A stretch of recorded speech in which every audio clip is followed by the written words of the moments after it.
So today is June 1st, 2026. And, in exactly 10 days, the opening whistle is going to blow at the legendary Estadio Azteca down in Mexico City. 10 days. I mean, it is right around the corner. It really is.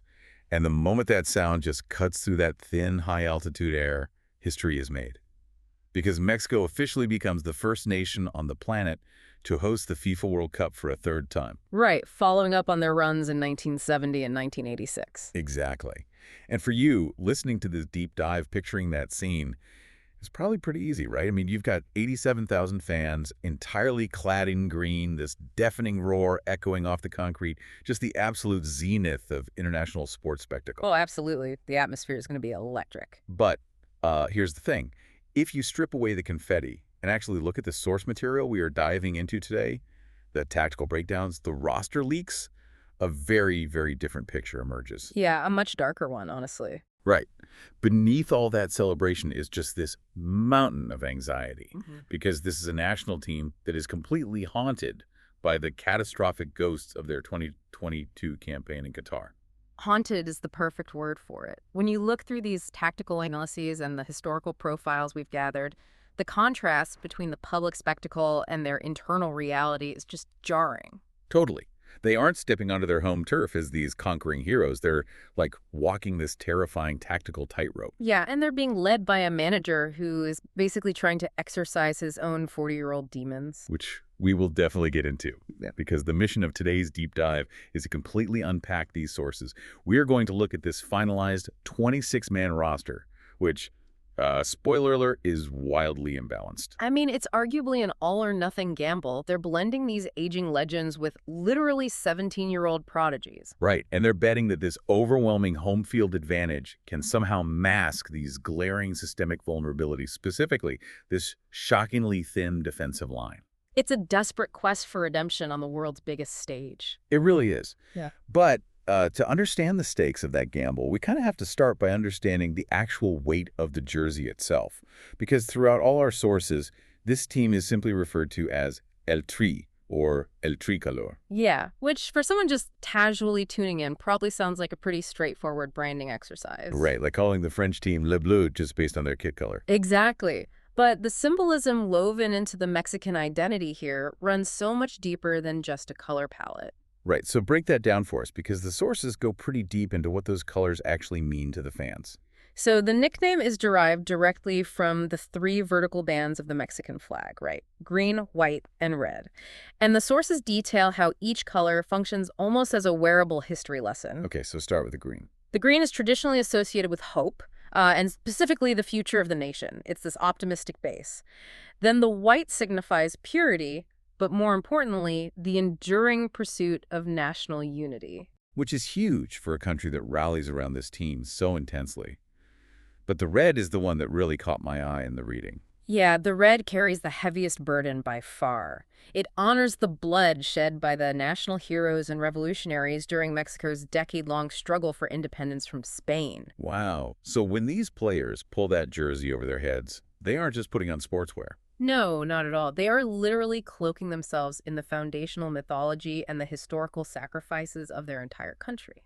And that mythology, it's incredibly explicit when you look closely at the team's crest. I was examining the breakdown of the badge in the strategic analysis, and it's honestly a masterpiece of visual storytelling. It really is. It's not just some corporate logo cooked up in a boardroom. Right. It's this beautiful collision of ancient indigenous history and modern football lore. Yeah, the crest is anchored by this imposing, abstract silhouette of the Mexican golden eagle. It's perched on a prickly pear cactus, and it's actively devouring a serpent. Which is pulled straight from the foundational Aztec and Mayan legends, right? Exactly. It's the specific myth that dictated where the wandering Mexica people were instructed by their gods to build their great city, Tenochtitlan, which of course we now know as Mexico City. So the eagle is basically a direct umbilical cord connecting the modern squad to their pre-Hispanic warrior ancestry. That's a great way to put it. But here is the fascinating twist. If you look right there in the eagle's talons, rather than just clutching the serpent, it's grasping a very specific football. Yes. I noticed that in the notes. It's not just a generic ball. Right, it's the 1970 Telstar, the classic black and white paneled ball. The one everyone thinks of when they picture a soccer ball. Exactly. The Federation intentionally locked that specific ball into the design decades ago to forever commemorate the first time they hosted the World Cup. And the whole thing is framed within this circular border that's heavily stylized to look like the ancient Aztec sunstone, the Piedra del Sol. Right, so think about the psychological dynamic that creates for the players. When a striker scores in the Estadio Azteca and pounds his chest, he's interacting with a badge that synthesizes ancient indigenous deities, the blood of 19th century revolutionaries, and the golden era of 20th century global football. I mean, comparing that to wearing your nation's entire history on your chest, it really sets the emotional stakes for you as a listener. Absolutely. El Tri functions as the primary vehicle for national solidarity. A victory unites the country in this euphoric shared identity, but a failure. It induces a state of genuine collective mourning. Exactly. Which brings us directly to the source of all this anxiety hanging over the 2026 tournament, because that collective mourning, they experienced it in a major way very recently. The Qatar disaster. Yeah, the 2022 World Cup. To really grasp why the pressure on this current squad is so suffocating, we have to look back at the devastation they suffered just 4 years ago. Because prior to Qatar, Mexico had achieved something remarkably rare in international football. Right. They had this baseline of consistency that almost every nation outside the traditional European and South American heavyweights was incredibly jealous of. Exactly. For 7 consecutive World Cups, stretching all the way from the USA in 1994 through Russia in 2018, Mexico successfully navigated the group stage and advanced to the round of 16. 7 straight tournaments. That's almost 30 years of always making it out of the group. It was essentially viewed as a birthright. Now, they would inevitably stumble in that first knockout game, but getting out of the group was expected. A given. Until they landed in Group C in Qatar. Right.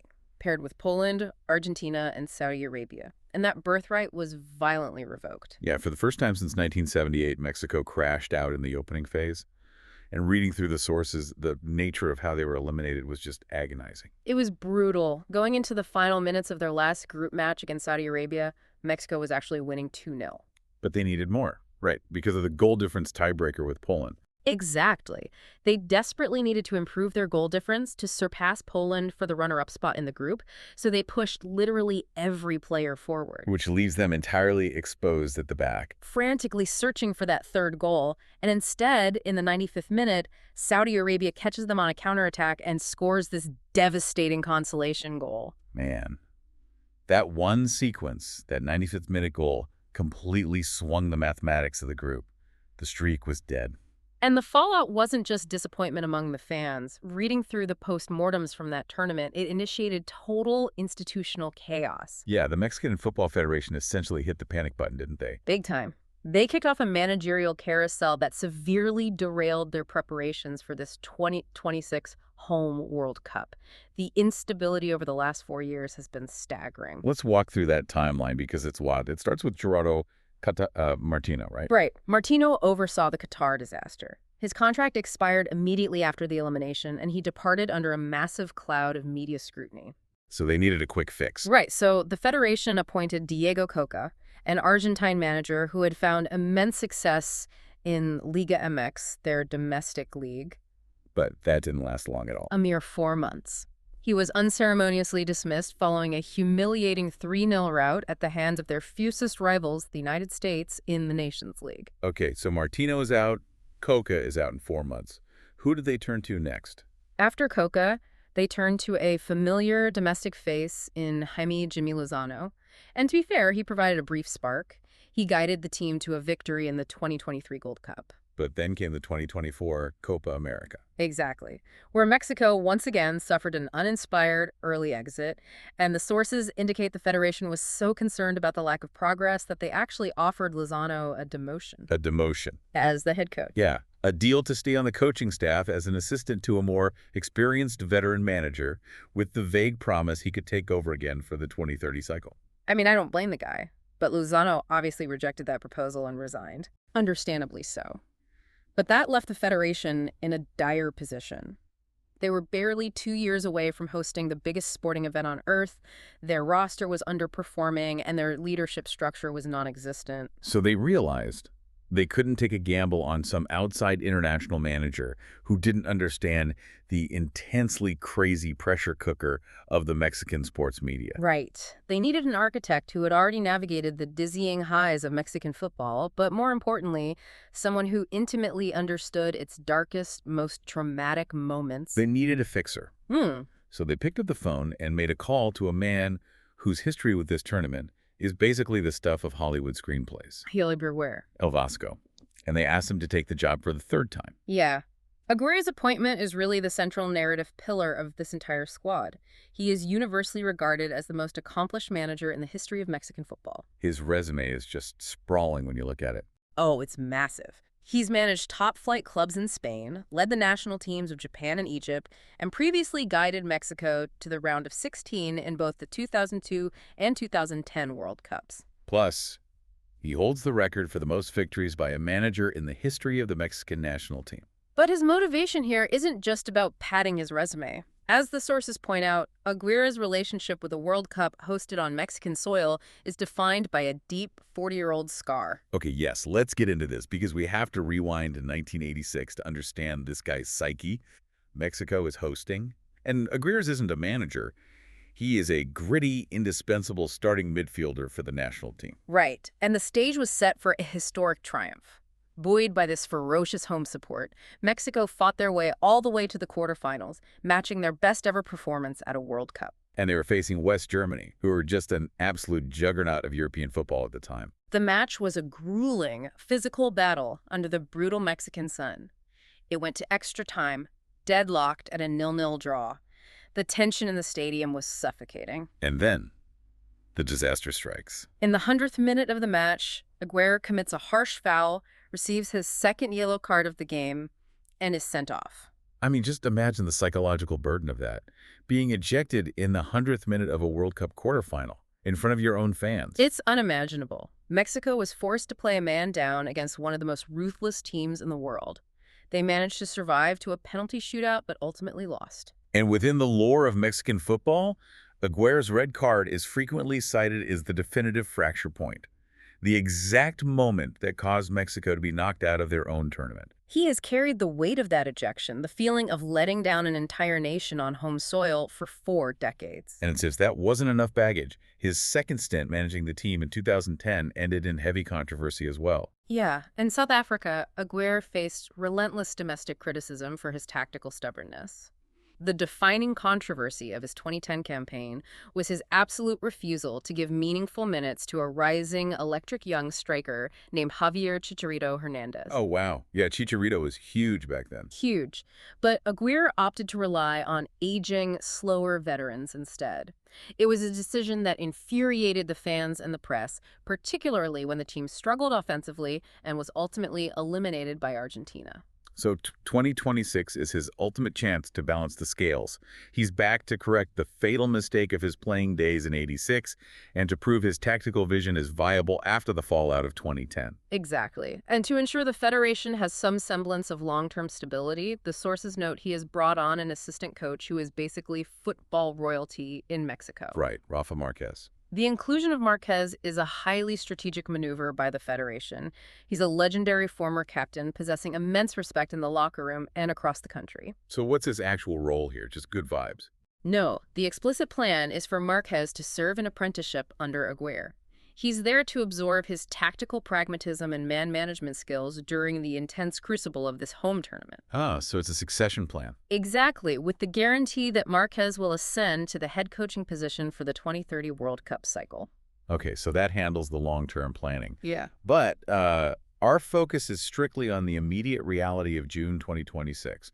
And when we examine the actual 26-man roster Aguirre has constructed for this tournament, the narrative shifts from a heartwarming redemption story to a scenario that looks genuinely alarming. Yeah, we really need to talk about the structural imbalance of this squad. Because it's wild. It is the most heavily debated aspect of his preparation in all our sources. When the official squad lists were submitted to FIFA, analysts immediately flagged the composition.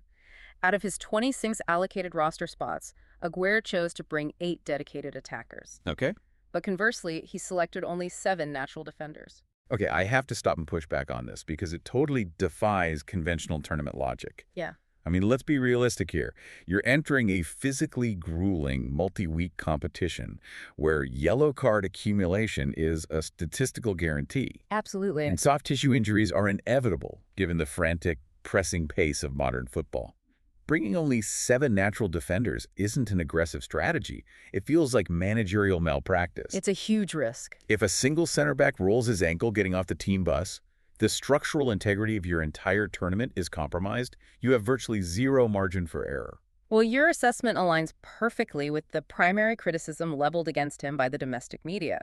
However, delving into the tactical analyses reveals that this is a highly calculated, albeit precarious, gamble. Walk me through the calculation then.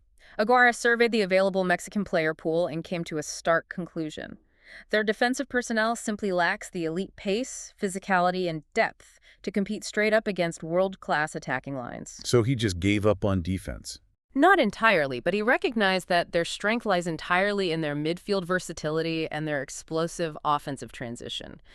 Therefore, rather than wasting roster spots on mediocre 8th or ninth choice defenders who would likely be exposed anyway. He just stockpiles attacking weapons. Exactly. He opted to stockpile attackers and completely redesign his entire tactical system to hide the defensive frailty. Okay, but how do you practically hide a defense that is missing a crucial layer of depth? What does that blueprint actually look like on the pitch? He has instituted a rigidly pragmatic 4-2-3-1 formation, but the entire system hinges on the 2 in that sequence. The double pivot in the midfield. Yes. Because he lacks depth on the backline, Aguirre's relying on 2 holding defensive midfielders to sit incredibly deep. They operate almost as a secondary wall, just inches in front of the 4 actual defenders. So instead of relying on the defenders to stop the attack inside the penalty box, the goal is to kill the opponent's momentum 30 yards up the field. Precisely. When Mexico loses possession of the ball, the formation seamlessly collapses into a conservative 4-5-1 low block. They retreat deep into their own half, essentially abandoning any high pressing. They just sit back and absorb. Yeah, they congest the center of the pitch with 5 midfielders, forcing the opposing team to try and thread passes through an absolute maze of bodies. They are building a dense dam in the midfield precisely because the defensive wall behind it is made of paper. It's a classic glass cannon build. You absorb pressure, you frustrate the opponent, and the second one of those defensive midfielders intercepts a pass, you bypass the midfield entirely and launch those 8 attackers forward at breakneck speed. That's the ideal scenario, yes. But it requires flawless execution. I mean, if the opponent breaches that midfield dam, the paper wall behind it shatters. And compounding that anxiety, the sources show this glass cannon just suffered a massive structural crack mere months before the tournament. Ah, right, the goalkeeping crisis. Yeah, talk about devastating timing. Luis Malagon had firmly established himself as the undisputed first-choice goalkeeper, right? He had. He was in the form of his life, providing a real sense of calm and athletic shot-stopping that a thin defense desperately needs behind them. But then, during a high-stakes CONCACAF Champions Cup match in March, just 3 months before the World Cup, he suffers a complete tear of his Achilles tendon. His tournament was over instantly. Which forces Aguirre to turn to his backup, Raul Talarangel, a 26-year-old domestic keeper playing for Chivas in Liga MX. Now, looking at the recent statistical data provided in the sources, Rangel has actually performed admirably in the immediate aftermath of the injury. Yeah, the numbers look okay. He stepped into the starting role and secured 6 clean sheets during the spring preparation friendlies. He possesses good reflexes, he commands his penalty area well in domestic play. Right. But the concern is not his domestic talent, it is his total lack of global experience. Right. Performing well in a friendly match against a mid-tier opponent is an entirely different psychological universe than standing between the posts at the Estadio Azteca. Listening to 87,000 screaming fans while the world's elite strikers bear down on your fragile defensive line, Rangel is largely untested under the blinding lights of international tournament pressure. Which introduces a crucial question about on-field leadership.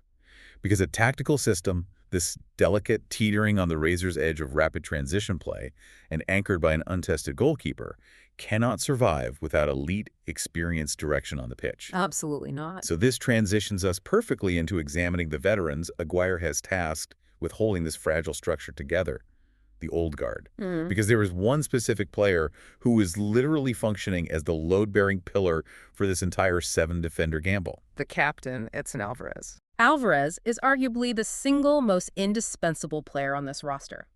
At 28 years old, he is in the theoretical prime of his career.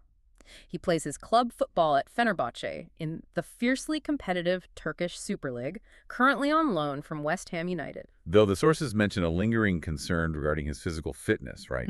He underwent ankle surgery in February. He did, but his tactical intelligence makes him irreplaceable regardless. So why is he the linchpin? What specifically does he do that allows Aguirre's system to actually function? It all comes down to his profound positional versatility. Alvarez operates as the primary anchor in that double pivot we discussed. He is the enforcer sitting right in front of the defense. Okay. However, he possesses the physical stature standing at 6'2" and the tactical awareness of a natural center back. So during defensive phases or when a Mexican fullback pushes high up the pitch to join an attack, Alvarez seamlessly drops back into the defensive line. So he essentially becomes the phantom eighth defender. Exactly. He is the dynamic patch for their structural vulnerability. If the left back gets caught out of position, Alvarez slides over to cover the wing. Wow. Okay. If the opponent floods the penalty box with tall strikers, Alvarez drops between the two center backs to create a back three, providing crucial aerial dominance. His ability to read the game and plug the holes in real time is what prevents the thin defense from collapsing. So if Alvarez aggregates yellow cards and gets suspended, or if that surgically repaired ankle fails, Aguirre's entire tactical blueprint disintegrates. the pressure on him is just astronomical. He is essentially playing two positions simultaneously to keep the hopes of 132 million people alive. It's an incredible burden. But moving up the pitch, we encounter another veteran whose pressure is entirely psychological. The starting striker, Raul Jimenez. Reviewing his profile in the sources presents one of the most baffling contradictions in international football. Jimenez really embodies what analysts are calling the striker's paradox, because his pedigree is undeniable. All right, he competes in the English Premier League for Fulham, regularly facing some of the best defenders in the world. And his international record is stellar. He has amassed 44 goals for the national team, which places him third on Mexico's all-time top scorers list. Plus, his recent form is equally impressive. The data shows he scored 9 goals for the national team in 2025 alone, including clutch, high-pressure match winners in both the Gold Cup and Nations League finals. He is, by every metric, an elite proven goal scorer. Yet, buried in his historical data is a statistic that just feels impossible. Jimenez has been a fixture on the national team for over a decade. He has traveled to and played in 3 previous World Cups. He has made 5 separate appearances on the pitch during those tournaments, and he has never scored a single World Cup goal, not one. It represents a massive psychological hurdle, and in a low-block, transition-heavy system like Aguirre's, chances will be scarce. Right. The team is going to spend long stretches absorbing pressure, waiting for that one perfect counterattack. When that sequence finally materializes and the ball is crossed into the penalty area, the system demands clinical, ruthless finishing. Jimenez possesses the physical tools, the exceptional hold-up play, the aerial strength, the spatial awareness. But his ability to finally break his World Cup curse and find the back of the net when the margins are this incredibly thin, that will ultimately dictate Mexico's ceiling in this tournament. Without a doubt. Well, the narrative of veterans grappling with World Cup history inevitably leads us to the most recognizable face on the roster. We cannot discuss the Mexican old guard without addressing the mythic presence of Guillermo Memo Ochoa. Ochoa is an undeniable icon of the sport. The sheer longevity of his career is staggering. At 40 years old, he has officially been named to his 6th World Cup squad. That requires a moment to fully process. 6 World Cups. He made his debut on the world stage in 2006. He is stepping into a highly exclusive pantheon, tying a record for tournament appearances held only by Lionel Messi and Cristiano Ronaldo. It's unbelievable. He spent this past domestic season playing for AEL Limassol in the Cypriot First Division. And while his highlight reel is the stuff of legend, his spectacular gravity-defying saves against Brazil in 2014 are etched into World Cup history. The reality of his current situation is clear. He's 40. He is 40, his reflexes have naturally slowed, and he is entering this tournament explicitly as the backup to Raul Rangel. Okay, I'm going to push back aggressively on his inclusion, and I know this echoes a lot of the frustration seen in the domestic analysis in our sources. Let's hear it. You have a manager who purposefully brought a paper-thin defense, leaving himself with zero margin for error regarding injuries or suspensions at the back. Instead of utilizing a precious roster spot to bring an eighth defender like a young, physical center back who could actually log crucial minutes in a crisis, Aguirre dedicates that spot to a 40-year-old goalkeeper playing in Cyprus who is openly acknowledged as the backup. It's a tough look on paper. I mean, a veteran presence is lovely, but locker room speeches and good vibes do not clear an in-swinging corner kick in the 89th minute against a physical European team. It feels like a sentimental waste of resources. It is arguably the most polarizing decision Aguirre made, but defending the choice requires looking beyond the tactical whiteboard and into the fragile psychology of the locker room. Okay, go on. Consider the environment. You have a newly minted 26-year-old starting goalkeeper in Rangel who is facing the unimaginably daunting task of replacing a beloved starter in front of a rabid, hypercritical home crowd. The pressure will be suffocating. So Ochoa is there to act as, what, a human shield for Angel? Essentially, yes. He is functioning as a specialized player coach. Ochoa understands the unique, crushing gravity of World Cup anxiety better than almost anyone alive. So Aguirre is prioritizing mental stability over tactical depth. He clearly calculated that having Ochoa's stabilizing presence in the training camps, his ability to manage the media circus, and his mentorship of Rangel in the tunnel before kickoff provides a greater net positive to the team's overall performance than an eighth defender who might only see 10 minutes of garbage time. Ochoa is there to ensure the untested youth on this squad don't mentally collapse before the whistle even blows. Exactly. And preventing that mental collapse is vital because Aguirre isn't just relying on untested goalkeepers. He has infused this roster with a shocking amount of raw, volatile youth to execute his high-energy system. Which brings us to the new blood. Right. While the veterans provide the structural foundation, the teenagers and early 20s phenoms are the explosive engine of this team. And the crown jewel of this youth movement is Gilberto Mora. Mora is arguably the most highly anticipated attacking prospect Mexican football has produced in a generation. He currently plays domestically for Club Tijuana in Liga MX, and he is 17 years old. 17. I mean, to contextualize that for you listening, most 17-year-olds are panicked about their high school exams. Morris is being tasked with orchestrating the offense for a national team at a home World Cup. The moment he steps onto the pitch, he will shatter a record that has stood for nearly a century. He will officially become the youngest Mexican player to ever participate in the tournament, breaking the mark set by Manuel Rosas all the way back in the inaugural 1930 World Cup in Uruguay. Exactly. But the hype isn't just about his age. It's about his specific tactical utility.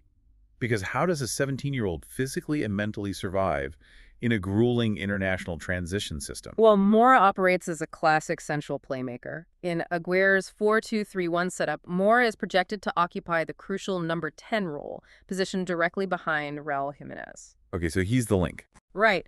The low block system demands quick, decisive action once possession is regained. Mora possesses an elite, almost instinctual passing vision. His job is to receive the ball under immense pressure from the double pivot and instantly thread high-risk, high-reward passes to the accelerating wingers. He is the ignition switch for the counterattack. It is an immense cognitive load for a teenager, demanding he process the field at a speed far beyond his years. He provides the vision, but a transition system also requires relentless, exhausting physical labor. And that engine room is powered by another remarkable young talent, 20-year-old Obed Vargas. Vargas represents a fascinating developmental pathway. He holds dual nationality and was developed in the United States, breaking through as a rugged, combative midfielder for the Seattle Sounders in Major League Soccer. But he didn't stay there. No, he recently made a massive leap in quality, securing a transfer to the Spanish La Liga powerhouse Atletico Madrid during the January 2026 window. Transitioning from MLS to Atletico Madrid is a monumental jump in intensity and tactical demand. It is, but the underlying data in the sources reveals why he is so crucial to Aguirre. Vargas has already earned consistent starting minutes under Atletico manager Diego Simeone. Oh, wow. And Simeone midfielders are a very specific breed, aren't they? Very specific. They are required to possess a ferocious defensive work rate, immense stamina, and rigid tactical discipline. So the fact that a 20-year-old Vargas is starting alongside club legends like Koke, and producing elite statistical performances like successfully completing 34 of 38 passes in a recent match against Getafe, demonstrates he has the exact gritty, combative profile required to operate alongside Edson Alvarez in that double pivot. Okay, so you have Mora pulling the strings, Vargas providing the relentless defensive engine, and then Aguirre rounds out the youth movement with a crop of highly potent domestic sensations. The most notable being Armando Gonzalez from Chivas. Known affectionately as El Hormiga, the ant. It's a fantastic nickname. At 23 years old, he just concluded a phenomenal domestic campaign, finishing as Chivas' top scorer with 24 goals across all competitions. And there is also a brilliant thematic element to his inclusion. He wears the number 14 jersey specifically to honor Javier Chicharito Hernandez. That's amazing. And he's a highly efficient poacher-style finisher, right? Yes. The sources note he is already drawing scouting interest from major European clubs, including Atletico Madrid. He provides Aguirre with a lethal, high-energy option off the bench when opposing center backs have been physically drained by Jimenez. Love it.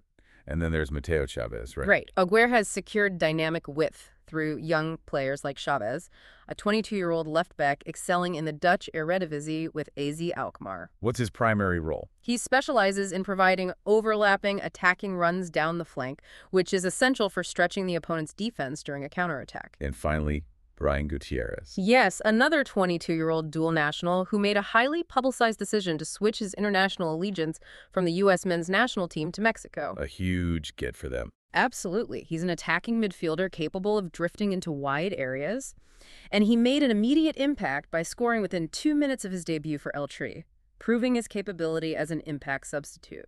It is a genuinely thrilling collection of young talent. But analyzing this roster also requires acknowledging the glaring absences and diminished roles. Yeah, we have to talk about Santiago Jimenez. Exactly. Amidst the optimism surrounding players like Mora and Vargas, there's a profound dilemma regarding Jimenez, who was universally projected to be the superstar striker of this generation. The situation surrounding Jimenez is complex and honestly unfortunate. On paper, he possesses an incredible club pedigree, currently rostered with Italian giants AC Milan. Right. But the deep dive into his recent metrics paints a stark picture of a player suffering through a severe crisis of form and physical fitness. The numbers in the source material are brutal.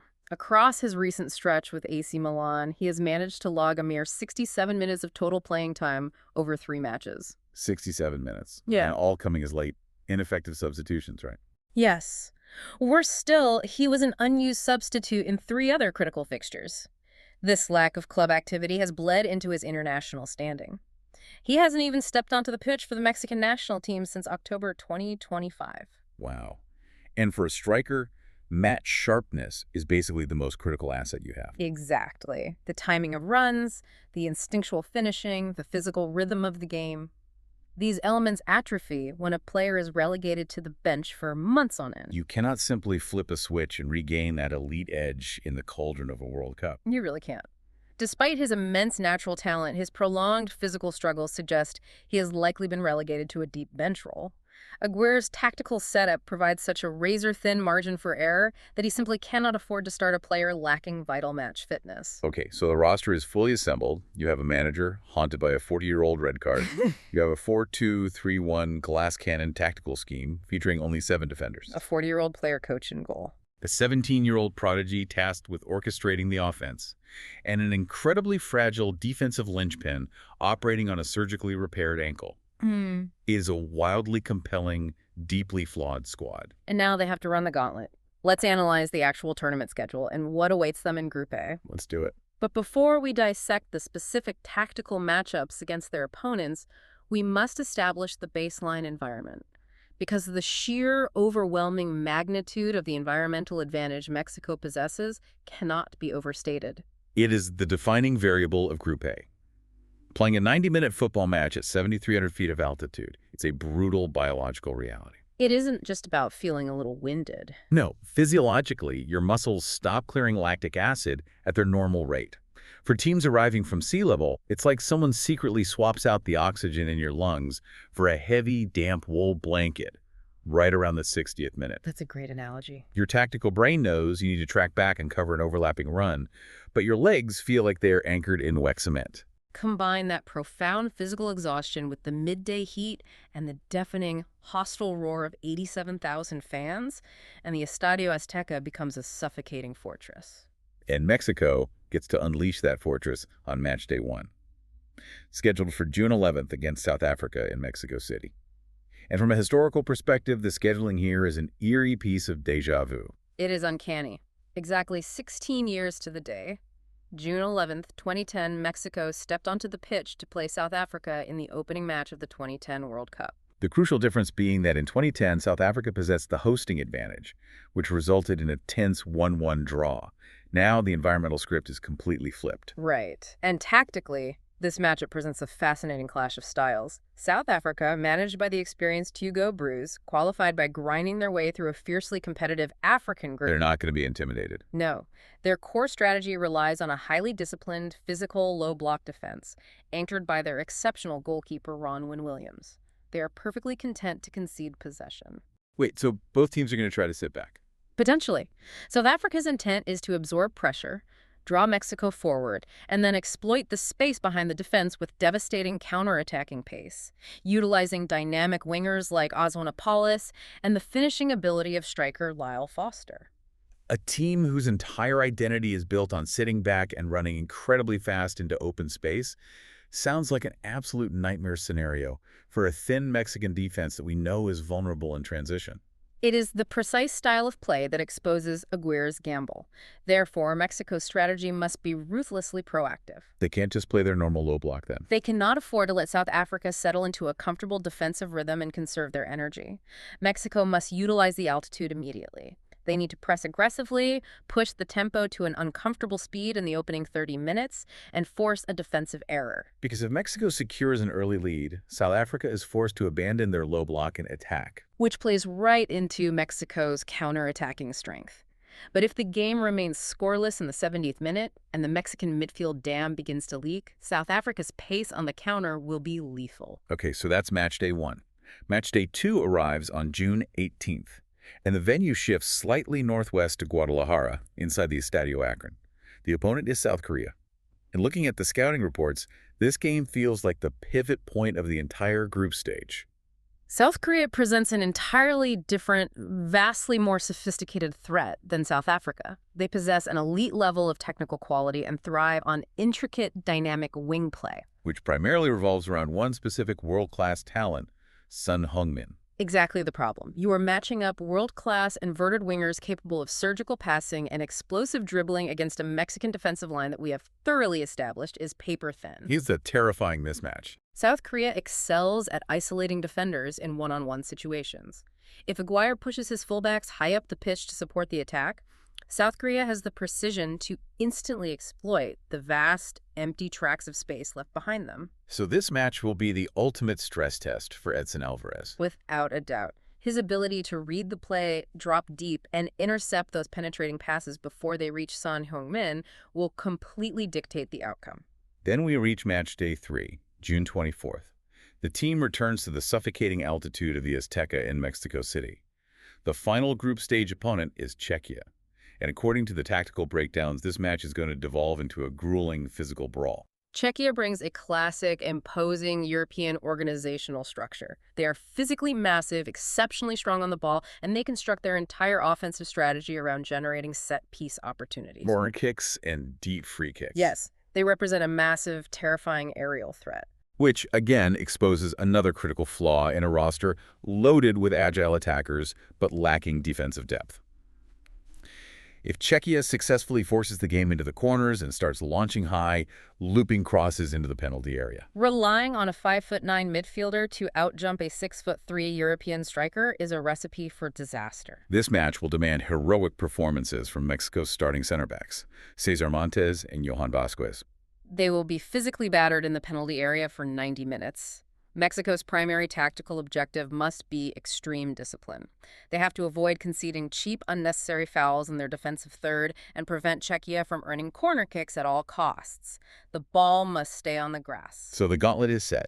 You have to survive South Africa's blazing counterattacking pace, neutralize South Korea's elite technical precision on the wings, and endure Czechia's punishing aerial bombardment. It's a tough group.